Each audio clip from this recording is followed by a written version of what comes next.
Yep. So before we get into this, and we get into that, let's go ahead and talk about these moments chronologically. I love the introduction of Polpo. Oh, yeah. Right away. Like, that was a pretty intense scene of particularly just Black Sabbath just straight up killing an innocent bystander. Yeah. Black Sabbath is considered, I think he's one of the stronger stands that we got in part 5 altogether. But it is still, like, even though he is very powerful, it's, of course, like, still, obviously there was limitations holding him back.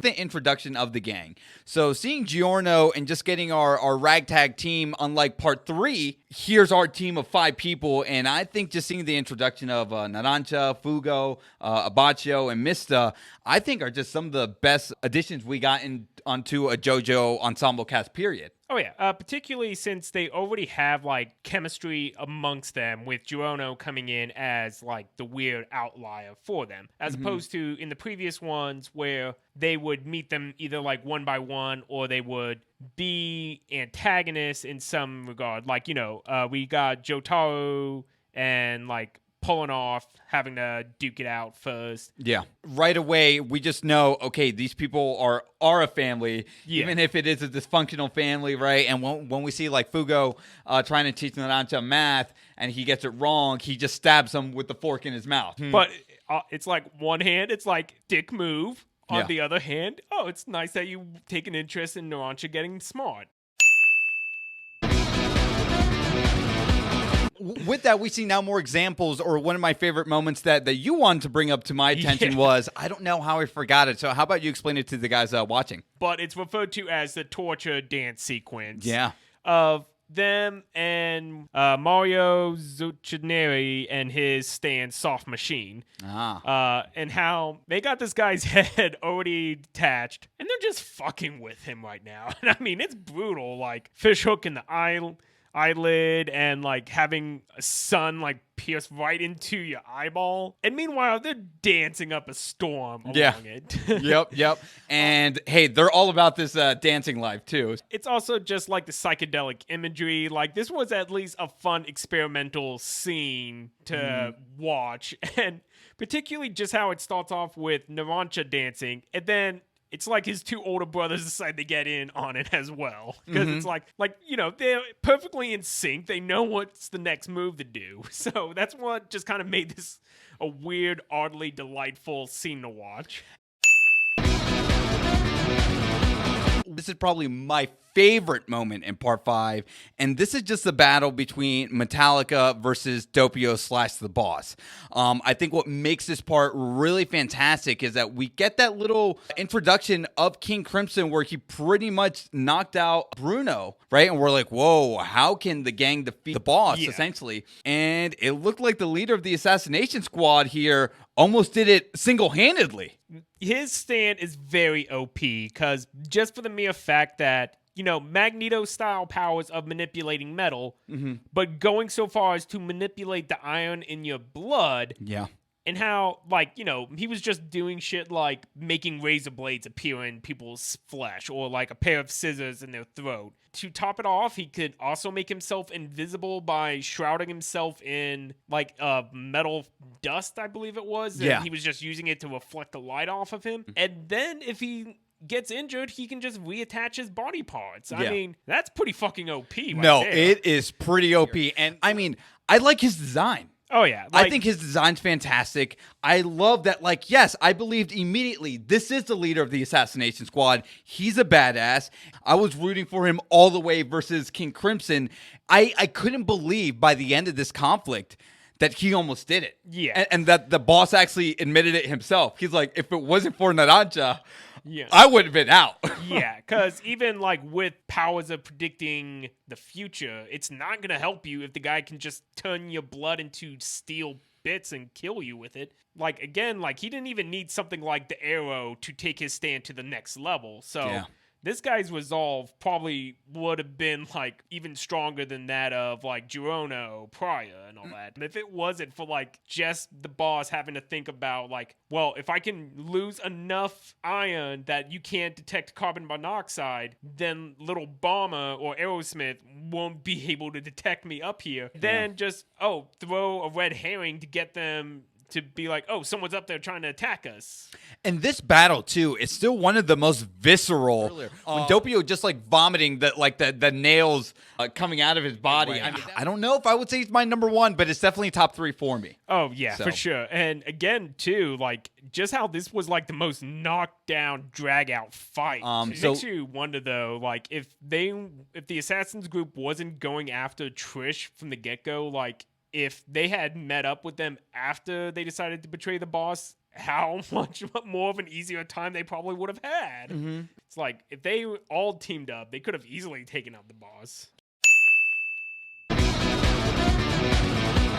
You actually brought up the introduction of Trish and just the introduction of Spice Girl. Well, Trish, I really loved her reveal. Like, first how, like, she was dressed up as a custodian and, like, the guys were kind of talking smack about it until, like, Bruno pointed out, like, oh, yeah, that short one, he's one of my mentors and he's the guy who's going to get us to the next level and whatnot. Yeah.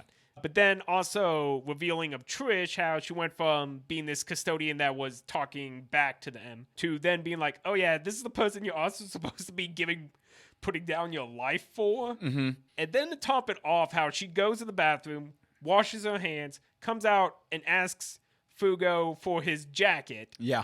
Just to use it as a towel so that she doesn't have to use like paper towels or something like that. And then just to top it off is that perfectly cut scream as Fugo just had to stand there holding his jacket. And then she walks away and he screams like...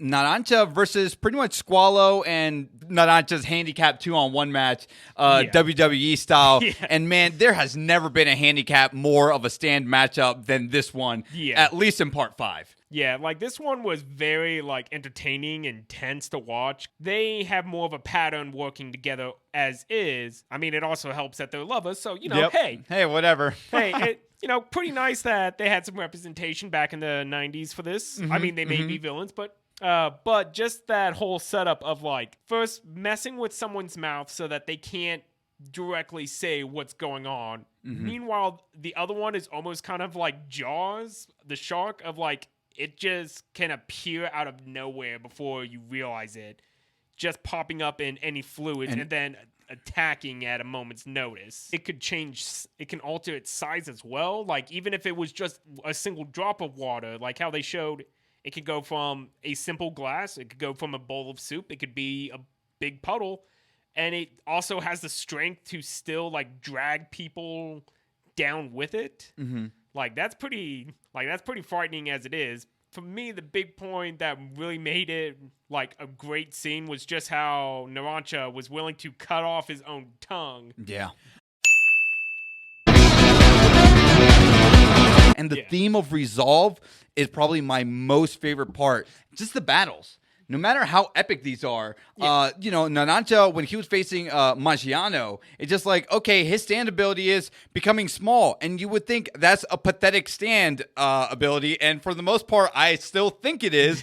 But what he did with it was very creative. And his resolve showed that to the audience. And I think early on in the show, whatever short circumstances you have, you can make the best of it if you actually know how to use your brain meats for it. Oh, yeah, particularly because, like, the one person I particularly didn't like throughout most of it was... Pesci, yes. Pesci, yes. Yeah. And it was mostly because, one, didn't like how he looked because of his weird, like, pineapple-shaped head. Yeah. And then also, like, I just found it weird that his stand was like a fishing rod that could go through walls. Mm-hmm. And it wasn't until later that they showed, okay, it actually has a lot of very useful... tactics with it. Yes, and it was very formidable, but it wasn't until, and what's his partner's name? Prosciutto. Yeah. So, man, I know we didn't talk about him. I want to quickly say, listen, that guy probably had the most best outfit in part 5. He was a very badass. To me, I'm like... More than likely, like, particularly since he seemed to have, like, more of a calmer...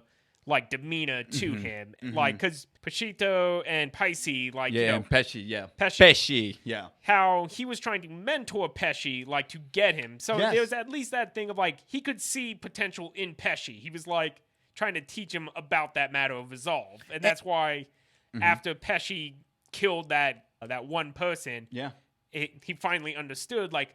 This is what he was trying to teach me. Now I understand what resolve is. Yeah, and although this assassination squad you're sort of rooting against because it's they're our parallel antagonist group next to Bruno's, I like how it shows how human all these people are in just part 5 altogether.